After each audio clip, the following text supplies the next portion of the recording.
Welcome to the Six Again podcast, your new destination for all things NRL. Here to bring you everything from team news to best bets are your hosts Adam Hoy and Jared Newton. Let's kick off. So this is 7:45, so definitely the earliest we've ever done a preview show. It is still Wednesday night, and we've got about 8 minutes before the updated list of the Knights and Broncos. So by the time we get through our intro stuff, we should have the most up-to-date information we can. Welcome into the Six Again podcast. This is the Round 6 preview show. I'm Adam. Hey on, guys. I'm Jared. As he's moving around his camera, there he is. There's Jared. And welcome in. It's hasn't been a massive couple of days off the field, kind of just some little storylines here and there, but some that could have kind of ripple effects depending on how they go. Has anything caught your eye, Jared, that you want to kick off with? Well, as a Newcastle fan, there is some big news, but I think the biggest news would be the Isaac Moses thing. So it looks like he's been deregistered by the NRL, which he is appealing. Yeah, but there is up to 6 high-profile players who have the chance to rip up his contract with them and transfer to another agency. Yeah, I know he's got the rights to appeal. I haven't seen whether he's actually taken up that right yet. He's 100% taken it, and it could take months. It could take months to appeal. So do you want to do a background on who Isaac Moses is for those who maybe not be versed in his history? So obviously you don't hear much about player agents because, they're very shady, behind the scenes kind of things. But Isaac Moses has probably been one of the most controversial ones there has been. And highest profile. Yeah, so that a lot of people blame him for what happened at the Tigers because he was the manager of Tedesco, Brooks, Moses and Woods. There is a lot of tension between him and Tedesco as well. Mm-hmm. Tedesco and him aren't fans of each other. And saying that too, he is the current manager of a few high-profile players like... A few? I've got a list here. David Clemmer, Cam Smith. That's one I can remember. Who else is there? You've got... It was Tim Manor, Mitch Moses, Ryan Madison, John Bateman, and then coaches Anthony Seibold, Adam O'Brien, Steve Kearney. You've got 9 different Broncos who are all managing him as well. Verity, Alex Glenn, Matt Lodge, Katoni Staggs, Tavita Pangai. So he's pretty well got his fingerprints all over the NRL. Yeah, so there is being things come out that's nothing confirmed that there is a certain club in the NRL who refuse to deal with any player he is contracted to. Cool. Well, long to find that team, I reckon, because it's not Melbourne, it's not Parramatta, it's not Canberra, it's not Brisbane, it's not West Tigers. Luke Brooks is a client. The thing is about it is with player managers especially, you don't know what's going on with them. Yeah. They do all the talking essentially. So well, how this came to a head is Tim Manor actually reported to the NRL Integrity Unit that Moses advised him to lie about receiving certain third-party payments. Obviously, Tim Manor saw that as a red flag and reported it. And then it seems as though there's been enough evidence against him to cancel his registration. And like Jared said, the players are free to rip up their contracts, and they're the contracts that they've got with Isaac Moses, not the contracts that they've signed with their clubs. And they also get to retain their 6% management fee hiring Moses. Which a lot of there's actually been a few players managing themselves or using family friends. Yeah. I think big news that came out today was Ponga signed his new $1.5 million a year contract. His dad actually organised that.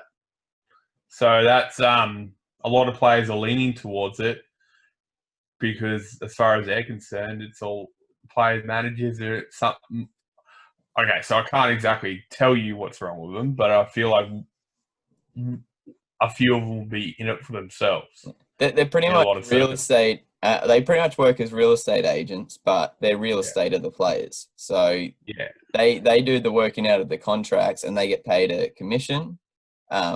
So Per year? Moses, per year, and part of like the signing bonus. So it could be like you sign a 4-year, $400,000 deal, and the agent gets, say, 5% of that. You're looking at, what's that, 20 grand? So, Mitch, I think Moses gets 6% of it. That's just a management fee. Yeah, sorry, 6%. That's right. Yeah. So, so for 24 grand. Example, he gets I say $100,000 contract gets $6,000. That's what I $1 said. million $100,000 contract gets him 20 grand. Yeah, so $1 million contract, that's $60,000 straight into his pocket for the next 5 years if he negotiates that. Whoever's He's not hurting for money. Yeah, whoever's Tamalolo's manager is, if he's on anything close to 6%, he's on $1 million a year.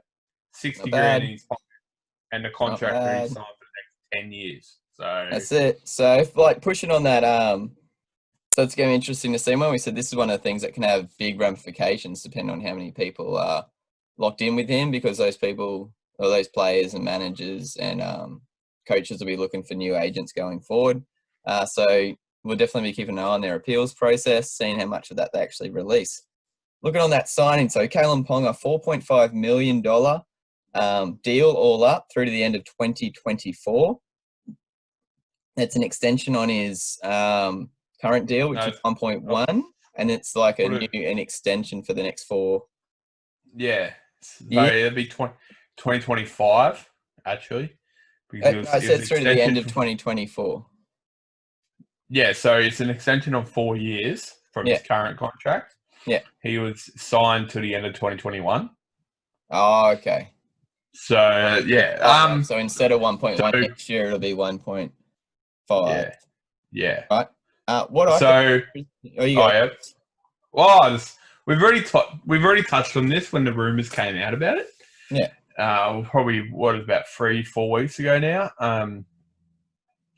He's already stated in the media after he signed this contract he wants to bring Newcastle's 3rd premiership in the next 4 years. As a Newcastle fan, I love the confidence. I love it all. Now he's got the money. He's got to play like he's been playing, really. Like, keep up the standard for the next 5 years. Hopefully it works out. The big kind of thing centered around this was rugby union. He said he wants to play for the All Blacks, etc., etc. A union going to circle. This is a straight contract. There's no options of playing rugby union. There's no kind of get out clause for that sort of stuff. But that also takes him through to his prime, basically at the age of 26. He'll be at the end of this deal. He's 22 now, 23, 24, 25, 26. Yeah, 26 going into 27. So in prime age if he wants to make a switch then.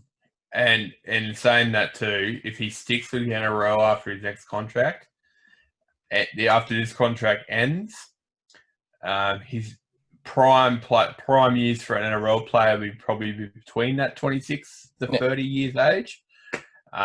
If he keeps with this standard and only gets better, looks like he's with what looks like it's happening. Yeah. He's got lots to improve. His next contract, considering how much the TV deal is going to extend by then, will be close to $2 million. And that's not even exaggerating right there. That's $2 million a year he might be getting sooner rather than later. I'd say at that point, the draw to the All Blacks will probably be too much. And I don't really think the NRL can really begrudge him. Either could Newcastle, because he would have spent 6 years there by that stage. And if they haven't won it. Yeah, well, with the team they're building, on paper they're going to come close. Just with the team they're building. And Newcastle's next aim, because they've got Clemmer till 2023, I think, will be Mitchell Pearce and Bradman Best. They've already come out and said that they're going to be the next targets as far as extending their contracts. So I feel like they're going to be building the team around, but it looks like Ponga and Best for the next 10 years. All right, so we'll see that on the up and up. I hate to say it, but good on him. On the signing news, Let's come out today. Rabbitohs have finally signed Joseph Suwali. Now, this can't get signed off till August 1st because he's still only 17. 16? Yeah, 17, sorry. So he signed for 1.7 million for a teenager who obviously hasn't played any NRL yet. Can't play in the NRL. I think the new rules are till you're 18. It's the richest contract in rugby league or rugby union history in this contract for a teenager. Now, a bit of background history. I didn't know much more about this kid than kind of his name and his size. So he's 196 centimetres and 96 kilos, so he's not small. That's 17. Fuck. That's big. Big wing. Has watched him a bit supposedly. Sees him as a blend between kind of Sonny Bill Williams and Greg Inglis with the skill set, the size, the speed, that sort of stuff. Now, just to give you a bit of idea on the people that have courted him to try and sign for their clubs and then also what he's done already. So Craig Bellamy, Cameron Smith, Wayne Bennett, Michael Maguire are the four biggest names in league that have tried poaching him. You've also had Dave Rene, who's the new head coach of the Wallabies, try and sign him when he was still part of rugby union. So if you've got those four sort of names chasing you before you've even played an NRL game. Okay, so pretty with this big new contract, yeah. Does that contract go, because he hasn't played the NRL, he's be technically under 20s. Does that contract go in the NRL salary cap, or is that just free money? No, they're going to say that as soon as he turns 18, he's straight in the NRL team. So they've got 1.5 in an 1.7. 1.7 and 18-year-old. Bloody hell. I can't really criticise. Newcastle did that for Ponga about, 3 years ago? They'd seen Ponga play. It was only 6 games, but they'd seen him play. Yeah. And just this year, he represented New South Wales in rugby union, rugby league, AFL, and basketball. So he seems like he's going to be pretty talented. And he's been training with the full team. He got, when he was because he's still in year 12, he got granted special permission at the age of 14 to play in the first 15s at high school. So that's like your top 12 kind of squad. So he was playing at that as 14. That's a year 9 student. No, good on you, South. It's it doesn't really seem like a high risk, high reward because of what they say, the expectations of this kid aren't lofty. The expectations are lofty because they've already put him on a $1.7 million contract. No, what they're saying is like, if you were doing this sort of stuff for a kid who you're like, you know what, they're probably going to be pretty good and they'll probably get to the NRL. Yeah, that'd be lofty. They're like, no, this guy will get to the NRL and he's going to be amazing. Yeah. Oh, he would. He definitely will get the NRL now to put that much money into him. They put him almost as a safe bet, like how they were. Yeah. So they might even come out on top, depending. Yeah, good on him. If he's as good as they say they've probably got him on the cheap. Yeah, it could kind of look like Tamalolo at the moment. Yeah, Tamalolo's on the cheap right now. He's only getting $1 million a year. With what he's pushing out, he should be on more. In 5 years' time, they'll say the same thing about Ponga if he's still instead. Did you see those people who said Tamalolo had a average game on the weekend for the Cowboys? Can they go shoot themselves? He ran for 170 metres and made 38 tackles. That's like a superstar game for most average forwards. I will admit that's an off day for him, but fuck, give the bloke a break. So he's got a lot to live up to with this contract, but if he's going on the trajectory he's already started, he'll be fine. South Sydney will have a new Greg Inglis to put at fullback, and that's it. Yeah. Well, I'm guessing he's going to play fullback. Or they might start him. He came through the Penrith feeder system as well, so he's definitely a New South Wales fella. Which is actually fantastic. Not on position or anything like that, but at that by the sounds of his build and from what the limited highlights I've seen, I think he's an outside back. Wow, that's a big back. Well, Greg Inglis was Yeah, I know. around about Big that back. size. It's big. Yeah. All right, couple of little quick hits. Australian government has passed off on a trial run for fans in Queensland this weekend. So up to Don't ruin it. fans, up to 2,000 fans are allowed to enter the Queensland stadiums. So the first one will be Titans versus the Dragons at Suncorp.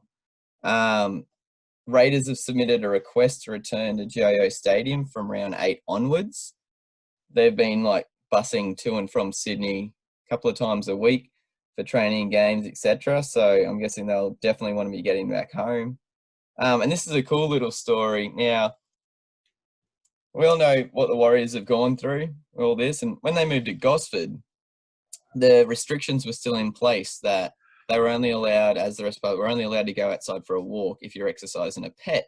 For a walk or go out for a run. So I want to get this guy's name right because I think he deserves a lot of kudos here. Where is he? Here we go. Warriors football operations manager Daniel Floyd. Now, when they got to Gosford, he contacted the local pound or local animal care facility and said, look, the players want to get out for a walk, but all their dogs are back in New Zealand. Do you have any dogs at the pound who might want to go for a walk? And so they've got all the players went to the pound, picked out dogs, and were taking them for daily walks as part of exercise for them and then for the dogs. Then restrictions were lifted and you're allowed to go for walks, but the players and the club have continued to work with the pound, which is awesome. And it's not just like a couple. You got Cody Nicarima, Jazz Tavega, Josh Curran, Carl Lawton, Wade Egan, Isaiah Papali'i, Ignatius Parsi, King Vuniyayawa, Lavalu Pulu, and then also coaching staff. So that's such a cool story. And the pound's taken photos of the players with the dogs to try and raise a bit more awareness around the pound. And they've adopted a shitload of them too. They've adopted them while they're here, kind of thing. Like they're the ones that they're looking after. I think that's awesome. There's like, if you jump on, what website's this one on? Oh, this is on the NRL.com one. If you jump on, there's some awesome pictures. I think that's a really cool story to come out of this sort of stuff. And, I think the Warriors, I don't know what medal would fit, but I think all the Warriors deserve some kind of medal at the Dally M's this year just for what they've done. Yeah. And by the sounds of it, they didn't look that their plane's not up to the standard. I don't think their plane's changed from what it was the entire time they've been in the competition. Like 46 out of 48 set a new the standard's record. Still there where they're kept to nil 1 week and they keep another team to nil in the next week. Yeah, I'm still putting coins on them. Yeah, the standard's still there for the Warriors, but by the sounds of it, they've made the best of a shit situation and good enough. That's it. And the last, sorry, there's 2 more. Okay, so you guys would have been hearing about first week back. It was really fast. It was awesome. 6 again rule was kicking ass. I had some reservations. Jared had a couple completely different to mine. And then the plays kind of slowed down over the last couple of weeks as teams have worked out that if you give away a second 6 again set straight on the first one, it's just only making 1 extra tackle and allows your defense to set up. So if it's the start of the set and on the first tackle, you give away a 6 again, cool. You're only making 1 extra tackle, but it allows your team to set up. Now, Gus Gould has come out and said the ref should be able to penalise if they believe it's advantaging the defence instead, and then that way the attacking team can kick for touch. That's if you're in your own half. When they're in the attacking half, teams are giving it away knowing that you can't shoot at goal. So he's saying maybe the ref could make a decision that the team's allowed to choose, or the ref makes a choice that they can shoot at goal. Sounds like something we talked about like 3 weeks ago, Jared. Yeah, it sounds awfully familiar. Jeez. Awfully familiar. Almost like someone came in from outside the NRL and came up with a rule without understanding all the aspects of the game. Yeah, but this rule's not going to happen. No, of course not. They won't change something they've just put in 3 weeks ago.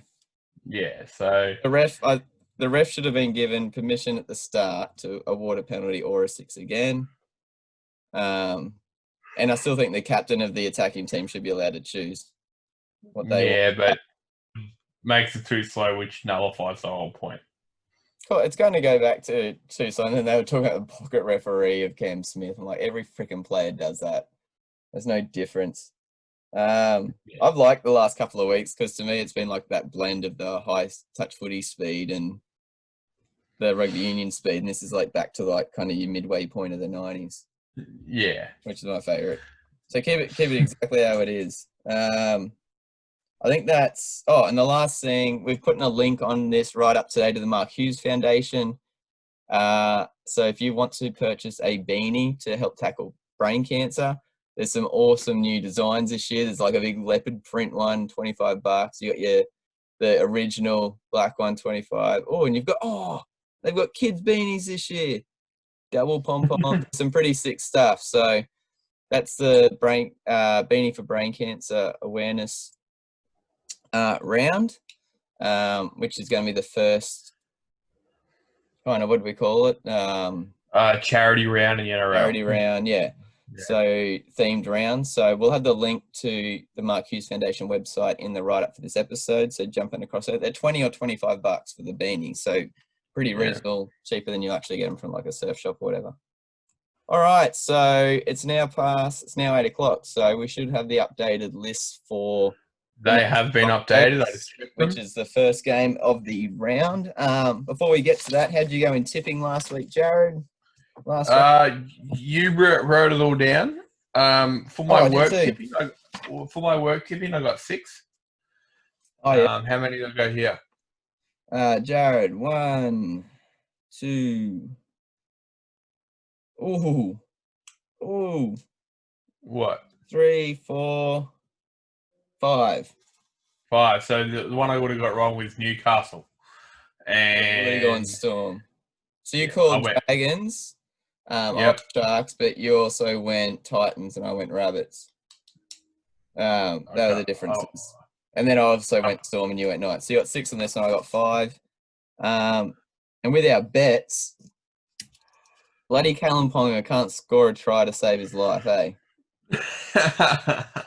So I had Melbourne winning, Melbourne covering the margin, which they did both of them. I just needed Ponga to score a try at any point, and that would have paid pretty handsomely. And he blew 2. Yeah, he blew 2. But the bet isn't how many tries can you blow, it's how many tries can you score. That would be an awesome bet to have on Sportsbet because I feel like Darius Boy would just like be 50 cents every single week. I have Sam Thaiday coming out and getting into Cherry for being a flopper. A flopper. I'm like, no, a diver. No, diver. Heimlash to the flop. I'm like, dude, every player does the same thing in the same spot. It's what they're coached to do. Yep. Anyway, I agree. It was 100% a dive and 100% it was a try to the Broncos. Sheridan played the rules and got away with it. How dare you play by the rules? Yes. No, it's more manipulated. Cheat more often. Oh, well. Sharks or someone. All right. Take us away, Jared. Okay, so 750. Newcastle. All right, so there's not much has changed here. The biggest change that come in was Fitzgibbon came into the second row from injury, I think that's a big it's a big in. So you got Safidi McCulloch playing against his old team. How funny is it that they signed Luke and McCulloch's playing against them this week? And then you got Clemmer in the front. They signed Luke, Broncos did, and McCulloch's playing against them this week. Oh, yeah, straight up. Yeah. Well, Corey Cates will start, won't he? Yeah. So you got Safidi, McCulloch, and Clemmer in the front row. Then you got Matautia and Fitzgibbon. Then you got SASA in the forward pack. And you got Mitchell Pearce, Kurt Mann, still... he gets in. He hurt his ankle 2 weeks ago, and then he hurt it again last week. Is that what's the dog's name? Smudge. I just heard him come through the microphone. Yeah, it's recording. Hey, out, Smudge. If you're watching YouTube, you would have just seen a rat and a flano. Okay, then you got Kurt Mann got injured 2 weeks in a row, but he's still named. And you got Bradman Best, Inari Tuala, Edric Lee, Heimel Hunt, and Kayln Ponga at fullback. And then you got Tex Hoy at 14 with Jacob Safidi, Tim Glasby, and Aiden Guerra with Shibasaki and Solo rounding out the 19. And we'd expect them both to fall out, eh? Yeah, I don't. The biggest thing I'm surprised about, as I said, Man has hurt his ankle in the last 2 weeks. They must be pretty sure he's going to be all right. Well, I think you've got Tex Hoy on the interchange. Yeah. You could bring Shibasaki there, I guess. I just thought they might have had Crossland just in case, but it is what it is. I got a question for you. In that team, because Barnett comes around in round 8, because this was an easy drop for Fitzgibbon. They just dropped Brodie Jones and dropped Guerra to the bench. Yeah. Who do you drop out of Safidi, Glasby, and Guerra to bring Barnett in? Or do you drop? Glasby's been coming on as a prop, hasn't he? Yeah. Or do you drop Matautia? It's got to be one of them. It'll be Safidi or Matautia. Yeah, it's really because they've both been playing pretty well, so it's going to be a hard decision for Adam O'Brien. Yeah, but Barnett's well is better than both of their pretty well. So yeah, Glasby and then honours your prop. Could it? Yeah, it's not going to be Guerra, I don't think. Yeah, see that's the thing. I'm contract for next year, does he? Yeah, no, he doesn't. Not yet. So could he? Interesting what happens there. Yeah. Okay, next for the Broncos, you got Haas, Pax, Lodge, and then you got Pangai Jr. returning, which I think is fantastic. Fitzgibbon versus Pangai. I reckon it's going to be a great battle. And then you got Alex Glenn and Pat Carrigan rounding out the forward pack. And that's also a question. If Alex Glenn wasn't the captain of the Broncos, Fafita slots in there and takes his spot. Yeah. Where do you put Glenn when Fafita goes? Do you put Glenn on the bench as captain and have Carrigan your main captain or what? I don't know. Like, it's a hard decision. I was actually talking to a mate a couple of days ago. You reckon drop Boyd, put Glenn in the centres as a defensive centre, and then I don't know. That. Yeah, it's going to be interesting what Seabold does there because Fafita's easily their starting second row by far. Yeah, so unless they just put Tavita back to lock like they've trialled before. Yeah, and then drop Carrigan, you reckon? To the bench, yeah. Yeah. All right, then you got Which would be sucks. He's been, I know Haas gets all the accolades, but Carrigan's been their best forward this year. Yeah, and then you got Croft, Milford, Boyd, Farnsworth. Farnsworth been moved to the centres. Oates has been moved back to the wing, which we discussed how stupid that was last week. Yeah. Oates and Coates on the wings. That's going to be fun to listen to. And then you got a Sarko. For the bench, Adam's going to have to cover you in that because my phone has just killed itself. So you got Tessie Niu, Ben Teo on the bench again, Joe Offahengawi and Tom Flegler. And then you've got Isaac Luke and Tom Durden. So there are rumours that Isaac Luke's going to come straight into the 17. Who are you going to be dropping off there? Tessie Niu is more of an outside back. I don't see. I reckon Tessie Niu or Corey Pax. Well, Isaac Luke's not going to play 80, and Corey Pax isn't going to play 80. Yeah, so I don't know. I wouldn't be surprised if Luke didn't make the team. There's put him on ice for a week and then bring him in next week just to get used to their structures. Yeah, but Seabold's, so good to go either way. But this game, who are you tipping? Who are you tipping for this? Don't care. Who cares? I'm not taking anything out of the Broncos game last week because, they started on fire, but in saying that, they couldn't have gotten any worse from the week before, and their entire game plan was kick the ball to Coates. And then Manly played half better the second half and won. Knights played pretty well against Melbourne, in saying that Melbourne still haven't been at their best. So, I'm probably going to go the Knights. I know Broncos are going to get a win again at some point, but there's nothing to suggest in their play that they've... Yeah.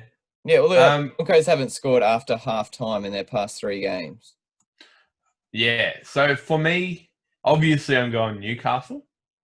I just think the difference in the squads will be Pearce, a senior half, probably directing Newcastle around better than Croft and Milford will. Imagine if the Broncos had some experienced hooker on there. Yeah, funny enough. Yeah, that's what I think Newcastle wins just on their experience, but that in saying that too, if Newcastle don't contain that massive forward pack with Panglo back for the Broncos could run over them in the first. Yeah, but Broncos also don't have a Kayln Ponga in their team. Yeah, that's right. So it just comes down to Anthony Milford like 5 years ago. Yeah. Well, that's why I kind of lean more towards Pearce being the difference, because Milford can turn it on when he wants to. But Broncos just don't have that old head in their team who's going to lead them around the park like Pearce will, and I think that's what's going to get them over the line. And I think if it was the Knights last year without the kind of defense they've showcased at times this year, I'd have more reservations, but their defense has actually looked really solid. And we talked already how the score last week was a bit, probably more of a blowout than the game suggested. But yeah, it says Luke has been named, but is likely to come on the bench as backup for Corey Pax. So I really, really hope that Bradman Best just runs over Darius Boyd. I kind of wish that. Oh, they're not. They'll be on opposite sides. Oh, will they? Oh, that means he's got a good. Inari Tuala hasn't really shot a shot too much this year. This is his big chance. So, in saying that too, Xavier Farnworth coming in off the bench, coming in off the wing, to versus Bradman Best. That'll be fun. Well, see, that'd be a good battle because Farnsworth and Coates have the height kind of thing. So you have. Coates is with Boyd, and Farnworth is with Corey Oates. Corey Oates is via Coates. So Edric Lee versus Corey Oates. No, so it's 2 versus 5. So you'll have Edric versus Xavier Coates. So Edric Lee's teamed up with Bradman Best on the left-hand side. What? No. Yes. Because remember when he blew that try against Penrith, he threw it to Edric Lee. Or threw it behind Edric Lee. Yeah. So on the left-hand side is Bradman Best and Edric Lee. On the other side is Inari Tuala and Highmore Hunt. Oh, okay. It's just not how they had it written down here. So I've got 2, 3, 4, 5. Yes. 2 and 3 and 4 and 5 are on separate. So it's going to be interesting. Whatever combination will be interesting. If Darius Boyd is on the right, which I think he is, that's Newcastle's main attack. Is on Boyd plays on the left because that's where he scored against Manly. Okay, so that's all right then. Yeah. That's all right. So he'll be versing. Yeah, you're right, Edge. Right. But either way, it's just going to come down to Pearce, I reckon. Yeah. So it'll be, cool. I'm going with that as well. So Kendi and Jamil Hopewadi have dropped out altogether. So see ya, Hopewadi, you're out of my fantasy squad. I tried to get rid of you last week, but didn't have enough trading room. All right, our first Friday night game is the Rabbitohs versus the Warriors at Bank West. Oh, sorry, that first game's at Central Coast at Gosford. 6 o'clock Friday night, Rabbitohs versus Warriors. So Souths have no changes from last week. Latrell Mitchell at fullback with Dane Gagai and Alex Johnson on the wings. Campbell Graham, Braden Burns in the centres. Cody Walker, Adam Reynolds in the halves. Davida Totola and Tom Burgess, who was massive for them last week. Starting prop, Damien Cook at hooker, Jaden Sewer and Ethan Lowe in the second row with Cameron Murray at lock. Interchange, Liam Knight, Patrick Margot, Tom Amone and Bailey Sirinen. In reserves, there's James Roberts again, Keon Kolamatangi, Corey Allen and Mark Nichols. So third week in a row, Roberts has been named. Still waiting to see whether he will be back. Anything else? I reckon he'll be back. I reckon he'll be playing this weekend. And we've talked about that last week. He'll probably come straight in for Braden Burns is what we'd assume. Warriors starting to get some players back now. Roger Tuivasa-Sheck at fullback. Patrick Herbert and Adam Pompey on the wings with Peter Hiku, hat-trick hero last week, and Jared Beale in the centres. Jaman Tanua-Brown, Lachlan Burr as props with Wade Egan at hooker, Alisi Katoa, Tohu Harris, Adam Blair as your second rows and lock. Interchange Carl Lawton, Puasa Fa Masili, King Vuni Yayawa, and Jack Murchie. However, it's interesting when you look at the reserves this week. You've got David Fusatua, Ignatius Parsi, and Isaiah Papali'i. Wow. Fusatua and Papali'i back from injuries, and Parsi back from concussion and suspension. And all three of them were starters at times, especially Fusatua and Papali'i. Yeah, if they're right, coming in, if they're right, but yeah, if they come onto the interchange, you'd be assuming that the loanee in Farmer Silly will make way because he's only here for another game, and Fusatua would go straight into the back line, probably at the expense of Adam Pompey. You would put him straight on the wing unless they're going to put him in centres for Jared Beale. Yeah, because they're gonna keep Hiku and Herbert. Yeah. So be beautiful, Pompey. That's right. Yeah. So, you said you didn't care about that game. I'm not overly fussed about this game, to be honest. I think this has got some. I think this one's got some points in it. Like Warriors throw it around. There's been a second week in a row of the Rabbitohs pretty much at their full strength, minus Roberts. I'm still going to go the Rabbits. I think they might have. Yeah. They might just have a bit more stability still. Even though Warriors have been here a while, they're still getting players back in. It's going to be another week of a different team, a different lineup for them. If Fusatua, Parsi, Papali'i do come in, something to keep an eye out for. But I think this one's going to be one. It's going to be one out wide, I think, because how much Latrell improved last week, sweeping out the back. Tuivasa-Sheck will be doing the same thing. Well, look at this forward pack's almost going to cancel each other out in different ways. I'm actually kind of getting annoyed at the Warriors with regards to Tuivasa-Sheck. He's one of the, when he was at Roosters, one of the issues there was, and I know he played on the wing, but in saying that too, they don't put him in enough positions where he can create something. Like no, they don't have the go for it, like the rolling.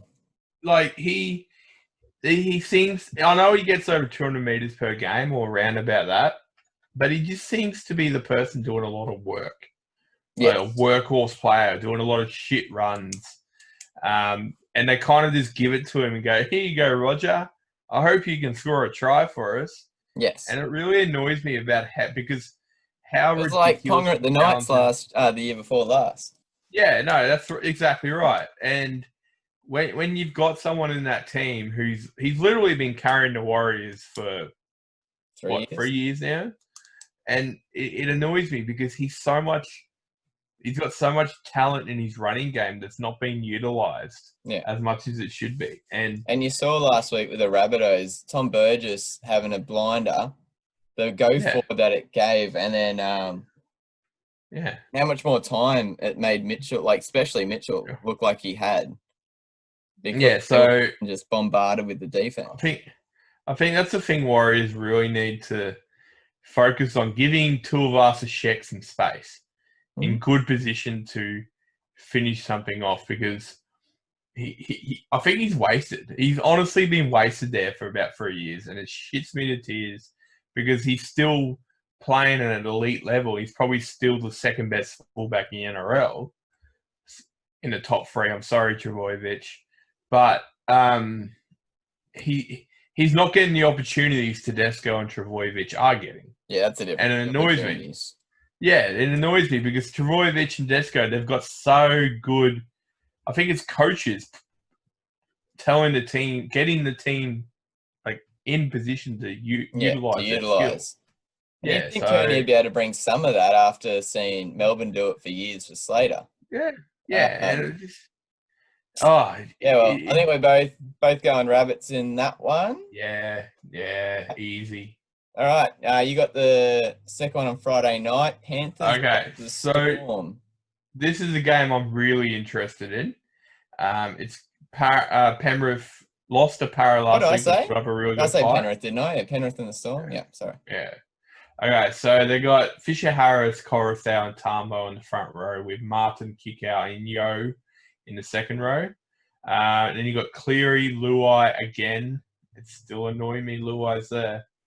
Stephen Crichton, Young Gun, and Dean Farre, Old Head, with Brian To'o, Josh Mansell, and Dylan Edwards has been named over Caleb Aikens. Yeah. I'm so I understand how good Edwards is, but he's got at Caleb least Aikens. one game in him. Yeah, so who needs a fullback in NRL? Because I reckon someone's got to be asking about Caleb Aikens. I reckon he's an NRL standard player. And then you got Matt Burden at 14 with Tedovano, Leota, and Billy Burns come onto the squad. So out there. Oh, Kurt Capewell of it. Yeah, that's right. That's what I was going to say. Kurt Capewell's been injured. So Liam Martin comes starting with Billy Burns coming onto the interchange. Yeah. And then you got Mitch Kenny, Brent Naden, Jack Hetherington, and Caleb Aikens. Rounding out your 21. Okay, Melbourne. So you got Christian Welch, Cam Smith, and Jesse Bromwich. It is pretty well rumoured that, well, not rumoured, probably nearly 95% true that Brandon Smith's probably going to start in the front row again for him. He hasn't let Bellamy down in the last 2 weeks, so why stop now? You got Kenny Bromwich, Felice Kafusi, and Dale Finucane. Then you got Jax holds his spot with Cam Munster. Brenko Lee also holds his spot. Justin Olam. And then you got Vunivalu, Adakar, and Pappenhausen. You got Brandon Smith at 14 with Fasa Maleluli. And then Eisenhoof and Asofa Solomona. Looks like he's permanently on the bench now. And you got Max King, Marion Sevi, Jerome Hughes, and Momorowski. So Momorowski finally gets his name in the 21. And Jerome Hughes, didn't expect to see him, but he's only had 1 week out with a broken hand that he had surgery. Yeah. So I'd say he's there literally as a reserve. I'd be surprised if he pushed for a... Yeah, so I reckon this could be a proper halfback in the reserves. I think this could be a really good game, but I'm going to go Melbourne with how smart they are. See, I've called them the Penrith kick-outs before, just because of the fact that every time they need something... It's the kick-out Panthers. Kick-out Panthers, okay. That actually makes them sound pretty cool, though. Yeah. If I didn't do it. He's just...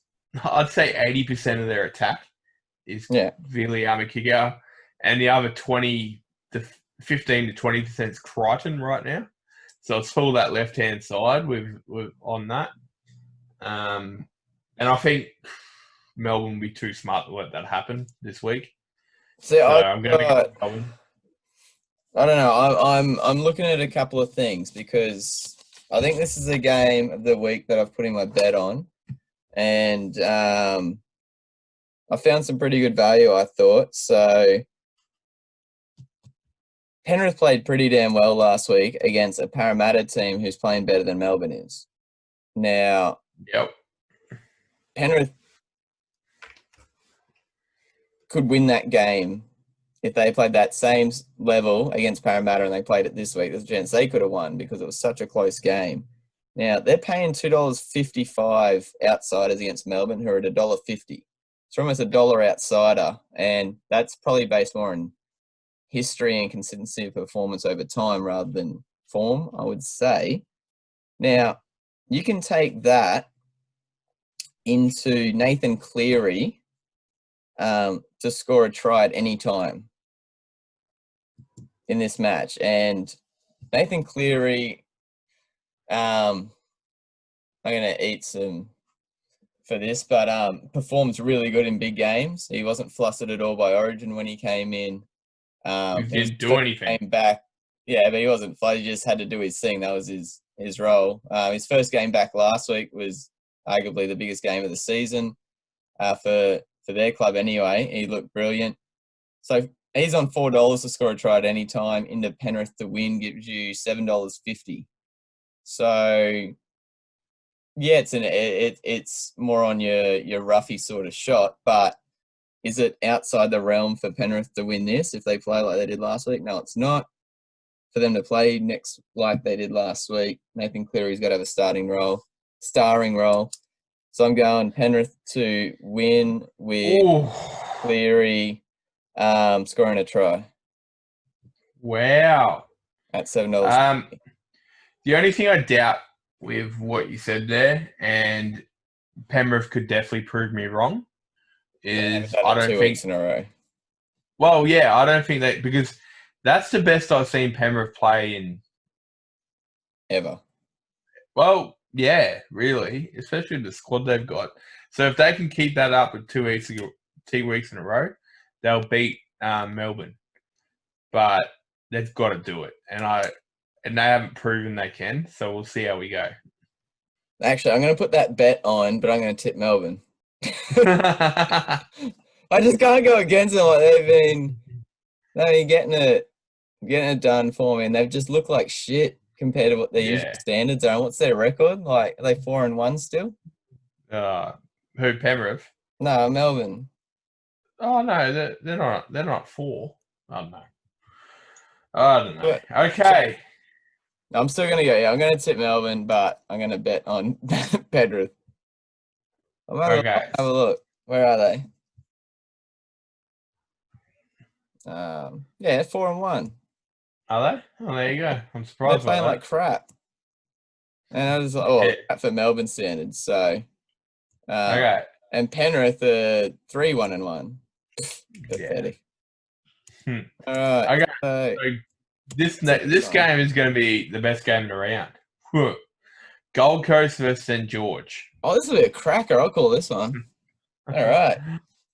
The diminutive back line, let's call them that. Everyone who doesn't know what their actual positions are. So, Corey Thompson signed during the week, gets a starting spot, straight into fullback. Welcome. Anthony Don, Philip Sammy. I will say this. Yeah? Philip Sammy would be like, fuck you. Yeah. To that. Come on. I know. Brian Kelly, Young Tonu Mapia in the centres, Ash Taylor, Jamal Fogarty. He's looked good since coming in the NRL. I actually quite enjoy watching him play. Foda Waker, Sam Lasane at prop, Aaron Clark at hooker, Kevin Proctor, Bryce Cartwright, second row, Joe Arrow at lock, with Tanner Boyd, Jamin Joliffe, Keegan Hipgrave, and Tyron Peachy on the interchange. Once again on the reserves, Tyron Roberts, Jai Whitbread, Jared Wallace, and Beau Fermor. Now, there was interesting some comments that came out this week.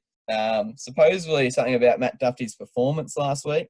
Mary McGregor had come and spoken to him through the week and said, because there had been rumours about Duffy going to the Titans, and McGregor said, you can go up there and you'll definitely play 20 games for the Titans, or you can stay here and prove that you belong for 20 games at the Dragons and pretty much train and play your way into a starting spot. So he's pretty much saying, our team's better than Titans. You get a walk on 20 games there, whereas here you're going to have to fight and earn it.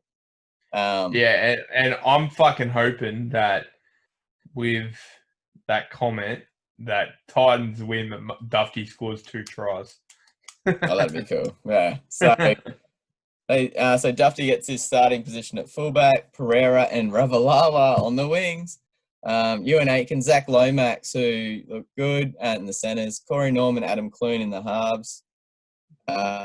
Josh Kerr, who was cracking for the Dragons last week, and Paul Vaughan is prop, Cam McInnes at hooker, with Tyson Frizzell, Tyrell Fui-Mayono in the second row, James Graham at lock. Ben Hunt starts on the bench. We know that he'll come on and play hooker at some point.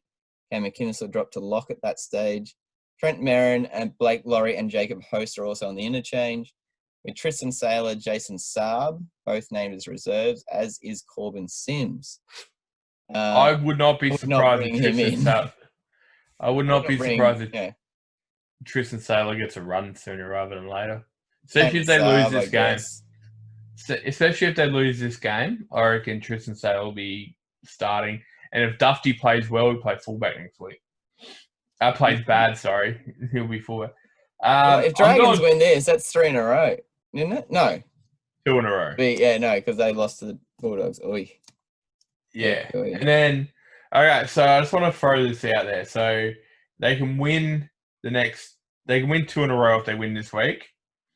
The next 5 games for St. George, including this round. Gold Coast, and then they have the Roosters. Easy. And then they have Canberra. Mm-hmm. And then they have Manly. Mm-hmm. And then they have the team that beat them 2 weeks ago, Bulldogs. So if you look at things in real life, a dragon would beat a rooster in a fight, and a dragon would beat a raider and most likely an eagle. So okay, so dragon should go 5 for 5. Next game for your Pick stupidity. I already said I'd go Dragons, you idiot. Did you? How'd you pick that so confidently? There's going to be 2,000 fans up there for the Titans. That's like that whole base. Yeah, it's been a joke. Well, it was a joke that came out today. Gold Coast have to go out and find 2,000 people to sit in the stands today because they don't have 2,000 members. That's not nice. Kieran will be there. The game. We love you. Next game. Who are you picking? Oh, who are you picking? Blah. Okay. Pick Dragons, but I want Titans to win. There you go. All right. All right. You went Dragons. I went Dragons. We both went Storm. Yeah. Okay. Next game. Gross. West Tigers versus North Queensland. You got Zane Musgrove, Harry Grant, and Josh Alawai. Every time you do this, I'm like, Zane Musgrove doesn't play fullback. You start with the forwards. It's all good. Then you got Luciano Leilua. I think he was a little. He might have had a bit of a niggling hamstring. I feel last week. They've got a lot of and then you got Luke Garner comes back, and Alex 12. Do you know how he said he's really underrated? He is the top tackler of 2020. Made the most tackles. Well, usually it's like Jake Fran and Cam McInnes, but Alex 12's come ahead of him. And then you got Luke Brooks, Josh Reynolds gets his spot again, Moses Zembai, BJ Leilua, and then you got Robert Jennings, David Norfoluma, and Adam Dewey. Then you got Eisenhoof, who comes back with McKaylee McIntyre. Who's McIntyre? Sam McIntyre. Little Will. And then you got Michael Cheekham. And then you got big old Benji. Oh, that's right. Chris Lawrence was dropped. That's why. Chris Lawrence and then Billy Walters and then Reese Hoffman. So there's you got Marshall, Lawrence, and Walters. You're pretty decent, handy players to come there on your 18 to 20 players. All right, for Cowboys, you got Josh McGuire, Reece Robson, and Francis Molo on the front row. Where is Jordan McLean? He's injured. Is he? Ooh. Yeah. Oh, shit. You got Cohen Hess, Mitch Dunn, and Jason Tomalolo. That's a very weak forward pack compared to what they usually do. Ooh, that's good. There you go. You got Jake Clifford, Scott Drinkwater, SN Masters, O'Neill, Felt, Lemilu, and then you got Tabau Fido. He was good last week on debut. He's playing at fullback now, but yeah. And then Adam's going to have to take that away because my phone killed itself again. In the reserves, Tom Opperchit, Shane Wright, Ruben Cotter, and Emery Pere. So a lot of inexperience in this lineup. Yeah, I'm actually going Tigers to this game. Cowboys are missing too much. Yeah. And Tigers can pull anything out as far as I'm concerned. So without Val Holmes, without McLean, he's a big. Yeah. I'm going Tigers just because of the fact that I love what Michael Maguire's doing down there. The second week in a row, Granville hasn't even been in the 21. Sorry, I just realised. It'd be a good battle between Harry Grant and Reece Robson, though. Ooh, that would be good. Yeah. So 2 young, probably, I think they're both Queensland hookers. Cohen Hess versus Luke Garner. Yeah, I think I'd say Reece Robson, he's a New South Wales boy, I would say. Let's have a look at that. But yeah, so I'm going Tigers on that. So am I, actually. Yeah. Cowboys look good. They've looked really slow the last couple of weeks. Yeah, especially with a I'm lot of just looking at him going, without Holmes there, where's the points going to come from? Because SM Masters looks like a shell of himself. But in saying that, this will be his first game against his old team, so that always can be like a Kickstarter, and he might need one because he's been. I couldn't even get rid of him in Supercoach this week because I just had to get rid of a couple of others instead, and I got to wait for his price to go back up. Can't really go much further down. That's right. Sam McIntyre replaces Alex Seyfarth. Yeah, we covered that. Yeah, I guess I'm going Tigers as well. Yeah, okay. So Reece Robson is a blue. Of course he is. Harry Grant versus Reece Robson might be a future State of Origin matchup right there. That's it. Which is pretty cool. This one's the match of the round. Oh, I can't wait for this one. This is going to be a fantastic game. It's this one. Yeah, all right. Roosters Eels, 7:35 p.m. At Bankwest Stadium. Oh, it's an away game for the Eels, finally. Oh, no, it's not. That's at Bankwest. It's all good. All right, Roosters backline. It's like a broken record here. Tedesco at fullback with Tupou and Brett Morris on the wings. Josh Morris and Joseph Manu in the centres. Luke Keary, Kyle Flanagan in the halves. Jared Warrior-Hargraves is back after his suspension with Jake Friend and Sia Tekiaho and the front row. Boyd Corner and Angus Crichton coming off his double last week, and Victor Radley at lock.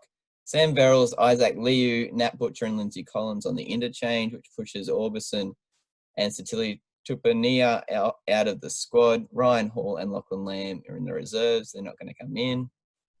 Parramatta, Clinton Gutherson, Maiko at fullback, Sevo and Ferguson on the wings with Jennings and Blake in the centres. Dylan Brown, Mitch Moses in the halves. Regan Campbell-Gillard after his month's performance last week. Starts with Junior Paulo in the prop position with Reid Marnie at hooker. Sean Lane, Ryan Madison at second row and Nathan Brown at lock. Ray Stone, Murata, Niokore, Oregon Kafusi and Penny Terapo on the interchange. So Kafusi in there for Kane Evans, who's suspended. Reserves, Takarangi, Gower, Jennings and Field. Neither of these teams are going to change, I would say. God, this is going to be good. Okay, so for me, one guarantee is Jennings is going to score a try because it's 50 and it's against a previous club of his for 2 weeks in a row and he couldn't get it done against Penrith, so it'll happen here. Okay, so I'm actually putting my bet on here, and the story behind it is, well, kind of. The story behind it is I believe this game is going to go one of two ways. I reckon it's going to go either. No, not the ways you think. I reckon it's going to be either Golden Point, which is my bet. That's going at $15 to be Golden Point. Really? Yep. Wow. Will there be extra time? Got $15. Yeah, okay. Yep. Or Roosters will be 20 plus.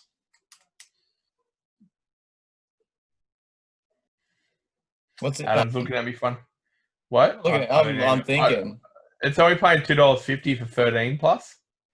Really? Yep. I honestly think that Roosters are that far ahead. They're going to do it. I don't think Parramatta knows what's going to hit them this weekend. They haven't come up against a team as good as the Roosters yet. Well, no, there's no one else as good as the Roosters, but I don't think they've come up against a team that good. So, yeah, I reckon that it's either going to go to Golden Point, it's going to be an amazing game, or Roosters win 20 plus. That's my score. That's my bet. Which one are you betting on? Extra time. I reckon it's more of a chance of that happening with Roosters winning, but I don't see Parramatta winning this game. I don't think they've had a very good run and they've been very good But in saying that too, Roosters are just, I've said it a million times, they are scaring me of how good they have been. And with Tedesco and Flanagan, and Flanagan's been playing really well. And with Keary. Robertson been ripping into him after the game last week after they won by 6. And you got Corner there. You've got Maria Hargraves. Everywhere that Parramatta are strong, you line them up against their opposite number, and they've got just as good as a player there. Like, it scares me. Like, I mean, this is round going. So it's round. They played 5 games. They're for and against at 108. Yeah, and they've lost 2 games. They're averaging 22 points for, and they've lost 2 games. Yeah, and like, so pretty much. I understand the Roosters have had a few, let's say, those 102. Easy games. You know, they came against the Bulldogs last week, which is not a contest, but when they've flogged someone, you don't even go, "Oh, that looks pretty cool." You just sit there and go, "Wow, wow, what that is amazing." And I don't do that at the Parramatta. I just don't do it. And yeah, like I said, when you match them up one by one, because I had a look at the 2 teams today, I just see Roosters that far. And look, this isn't taking anything away from Parramatta. I know I'll cop it from one Parramatta fan, especially. He sends me a message every time I criticise Para. Yeah, they're still really good, but Roosters are just that far ahead. They also haven't won 2 premierships in a row. Yeah, and I just think Parramatta are gonna realise where they're at compared to the Roosters this weekend. That's what I reckon. So it's gonna be a good game. It's come out this week. Like, it looks as though Cleary will keep his New South Wales position, but you've got Moses against Keary, who people expect him to come up into 5'8". That'll be a bit of a battle there. Yeah. You've got Ryan Madison versus Crichton and Cordner going for a position. Well, Sean Lane, I understand he's not in that level, but he's been playing pretty well as well.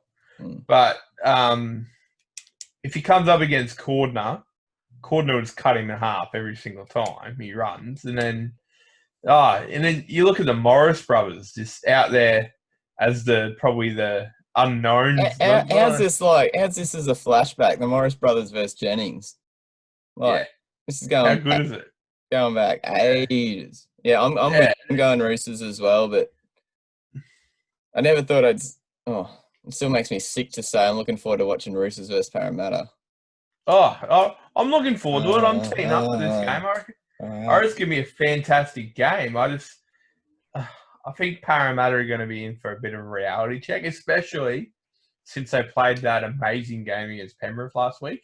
That's it. Like, they wouldn't have beat the Roosters if they played at that level last week, and that's where you got to look at, because they were probably at their best last week. So yeah. All right.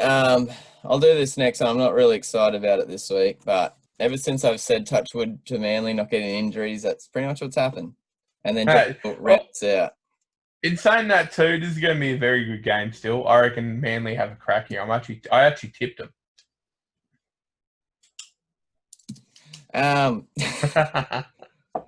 Canberra, Charles Nichol-Klokstad at fullback. This is the first game on Sunday, the 4:00 slot. So this will be on your Channel 9 as well. Charles Nichol-Klokstad at fullback with Jordan Rapana and Nick Kotrick on the wings. So Rapana get his spot there. Jared Croker and Curtis Scott in the centres. Probably been their weakest position so far this year, the centres. Croker hasn't been... Only their right-hand centre. Well, Croker hasn't been outstanding. Defensively he's fine. Defensively. Attacking-wise, he's never been overly strong. He's just been safe. Curtis Scott... But he usually picked up... I don't think he's scored a try this year yet. Oh, let's have a look. But Curtis Scott's been their biggest... That's it. I'd say weakness.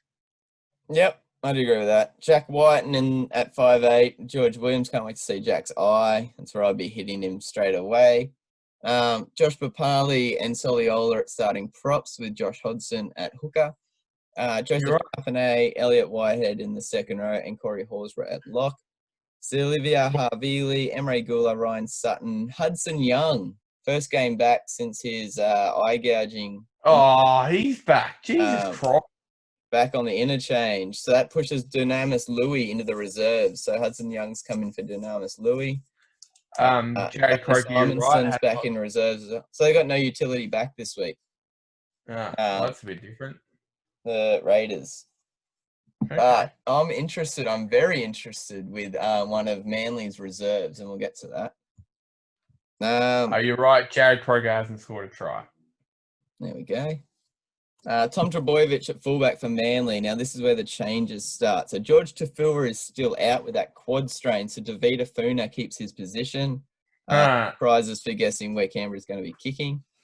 Brad Parker is in centre. Moses Sully's out for 3 weeks. So, Brendan Elliott gets his first game of the season in centre with Ruben Garrick on the wing. Now, that backline does not look scary at all, except for Trbojevic. Yeah, Dylan Walker at 5'8" and Cherry Evans at the half. So if ever there was a time for Walker to be playing centres, it would be this week. I still think there's a chance it could happen based on who's picked in the reserves. Forwards, Aden Fanua-Blake. Martin Tapau did not recover from his dislocated thumb. So Taniela Paseka gets a start at prop with Danny Levi at hooker. Joel Thompson, Curtis Sirenen is back for Manly with Jake Trbojevic at lock. The interchange is Lachlan Croker, Jack Gosowski, Sean Kepi and Morgan Boyle comes back in. Yes. Morgan Boyle, the 28, 80-year-old. Yes.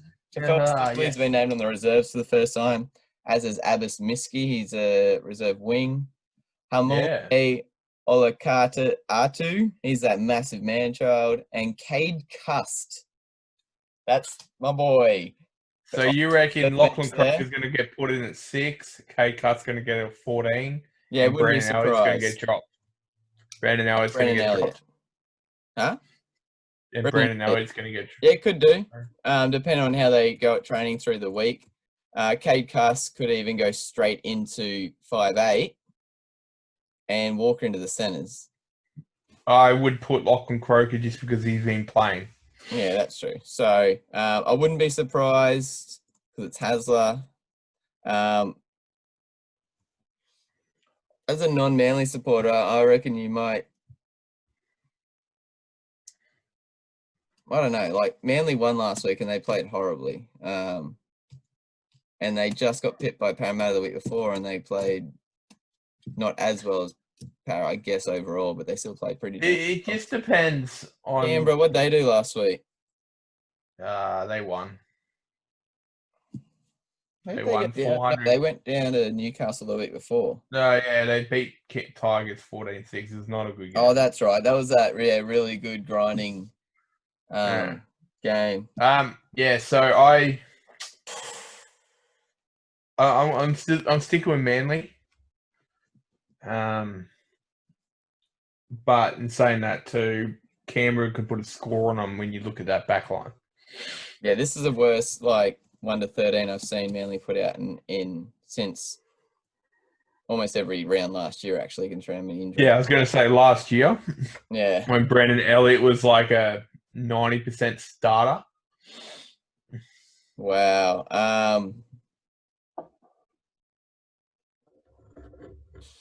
Yeah. This is what I was worried about this year is our depth. So, yeah, no, of course I'm going to tip Manly, but boys, you're going to have to do me so proud this week. Come on. You got this. Just look at Curtis Scott and run at him. And after I've said that, he's going to score a hat-trick now. So, okay. So, next game. To finish the round. This land. Okay, so let's go. Cool, next game. Yeah. Right, for Cronulla versus Canterbury. 6:30 on a Sunday night. You got Aaron Woods, Brayley. Oh, yeah, duh. Okay, so I'm going to say this, that the 2 games that Jaden Brayley played has been better than the 5 games Blake Brayley's played already. He hasn't done much. He's just mainly tackled. He hasn't done too much in attack. And they said he's the attacking brother out of the 2 of them. So I'm hoping Newcastle... I'm leaning towards Newcastle getting a better deal out of the 2, out of that one. out of a 2-game thing. Yeah, Jaden probably played fucking well. Okay, Woods, Brayley, and Fafita. He's come out and said he's the fittest he's ever been. He's squatting 300. I don't think he said he's the fittest he's ever been. He feels the most comfortable, or the strongest he's ever felt. He's actually put on kilos. Yeah. And then you got Wade, Graham, Nakora, and Williams. I think that's Cronulla's best forward pack. I really like that forward pack. I wonder how heavy Fafita is, because he came out and said he was 119 before COVID hit, and he's put on weight, muscle in areas that he needed to, like in his legs and stuff. He looks overweight. I'm like, shit, if you've put on weight since 119. Yeah. Chad Townsend comes back. That's a big. And then you got... No, he was back. Yeah. Was he? Yeah. Sean Johnson, Jesse Ramey, and Josh Dugan. Hiroti, Katoa, and Kennedy. Oh, I wonder who's missing. Moylan. Oh, no.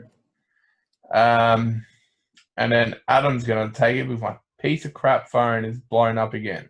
Interchange. Toby Rudolph, Braden Hammond-Uele, Sia Sifa, Talakai, and Royce Hunt. Don't be surprised if Toby Rudolph starts. Fafita's, he said he's carrying more weight, but he's going to be playing less minutes and making those minutes more efficient.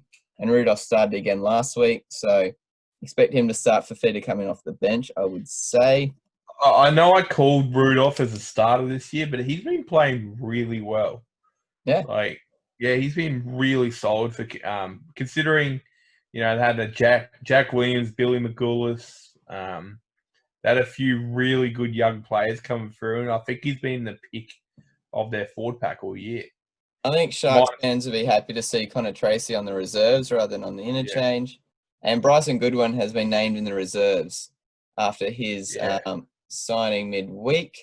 Do you want to do Bulldogs, or do you want me to go through it? Just hold up for a second and see if it's going to work. Nah, we're not working. All right. So, again, more changes for Bulldogs. So, Will Hopper-Whitey at fullback. Christian Crichton is on one wing, with Jake Avarillo pushed out to the wing by them bringing Dallin Watene-Zelezniak into the centres with Oh, my God. Which I think is a kind of a weird move. But anyway, I'm not the coach of the 1 and 4 Bulldogs, sorry. Kieran Foran and Lachlan Lewis in the halves. Renouf Tuamaka and Dylan Napa as starting props, with Jeremy Marshall-King at hooker, Josh Jackson, Raymond Fatala-Mariner in the second row with Adam Elliott at lock. Interchange, Kerrod Holland, Dean Britt, Suaso Sue, and off Hickey Ogden.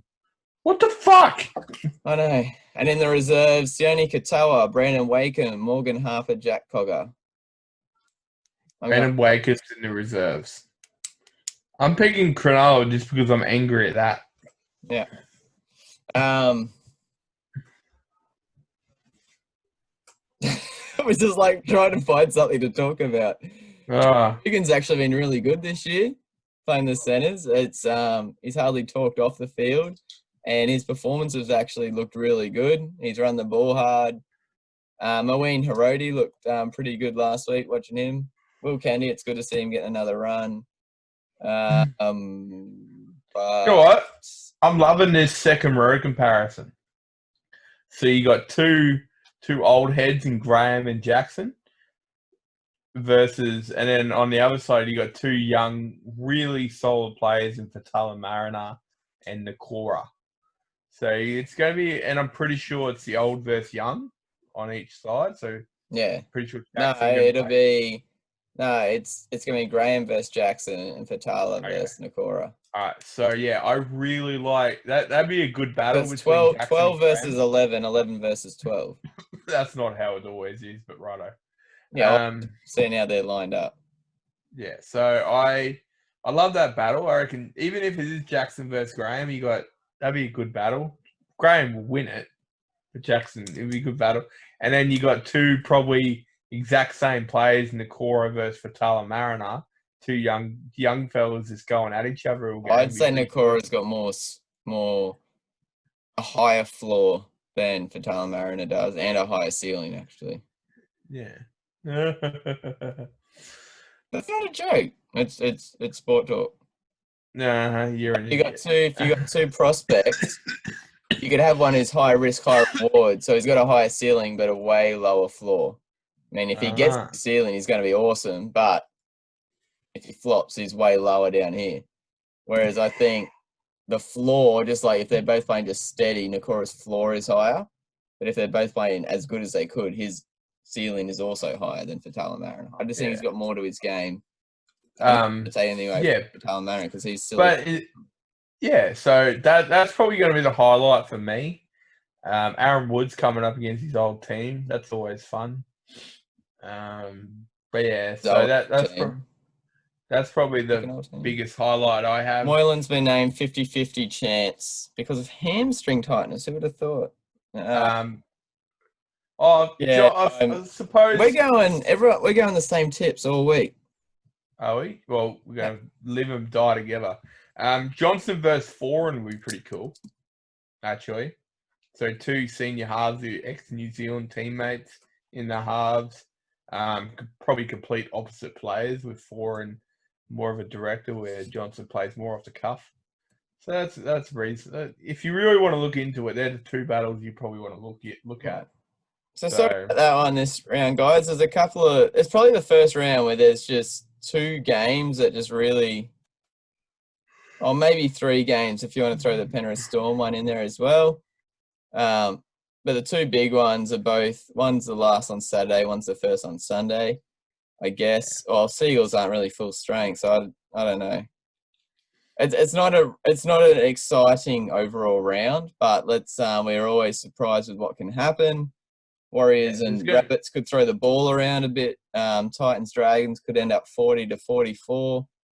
Who knows? Let's just sit back and watch another big weekend. The ladder's sort of starting to take shape with, I wouldn't say like a whole bunch of separation just yet, but the teams that have consistently been playing better are near the top, except for the Roosters who are climbing. Cowboys have slipped a fair bit over the last few weeks, but you still got the Titans, your Bulldogs, your Dragons, your Sharks down the bottom on 2. Broncos, Warriors, Rabbits, Tigers, Cowboys. So that's from 12th up to 8th. They're all on 4. You got Seagulls and Roosters sitting in 7th and 6th on 6 points with a massive difference in point differential, almost 100 points in difference. You got Panthers and Knights after their draw sitting there on 7 points in 4th and 5th. Storm in 3rd, Raiders in 2nd, both on 8, and Para up on top by themselves on 10 points. So you've already got a 4-win gap between first and last. Well, first and 13th. You've got a 4-win gap. You've got a 3-win gap from 8th to 1st. So in a season where we're saying 11 wins could get into 8th. Para's pretty much halfway there already, and we're only 5 rounds in. So they're doing as best they can. Just a reminder, check out the write-up. We'll have the Mark Hughes Foundation website in there. And you've got our tips for the week. Anything else from you, J-Rod? Anything else you're highlighting for the weekend? The games, anything specific you're looking for? I'm just hoping that Roosters rip through Para. All right. I don't think Para is as good as everyone keeps saying, so Roosters are going to show them what's up. Oh, I can't wait for the review show to either see Jared gloat or him eat his words. It's going to be... Hey, I've been openly admitted when I'm wrong, but I still reckon on this thing I've been right more than I've been wrong. How they agree with that, actually? Yeah. Actually. Yeah. I'm excited to see Cade Cuss play if he gets a run. That because I've mentioned things before. We already lost Tom Wright back to Union, and I'm still upset we lost him. What's the other one? Anything else? No, I think we'll call it there. There's not much else to talk about. I hope Fido has a solid game at fullback for the Cowboys. It's hopefully Yeah, it takes off and does something there. And but yeah, apart from that, not much else. So I think we might just wrap that one there, Jared. It's only 9 o'clock. We'd usually have another hour to go, so might get to bed before tonight. Be almost like a all right. See you guys. Bye.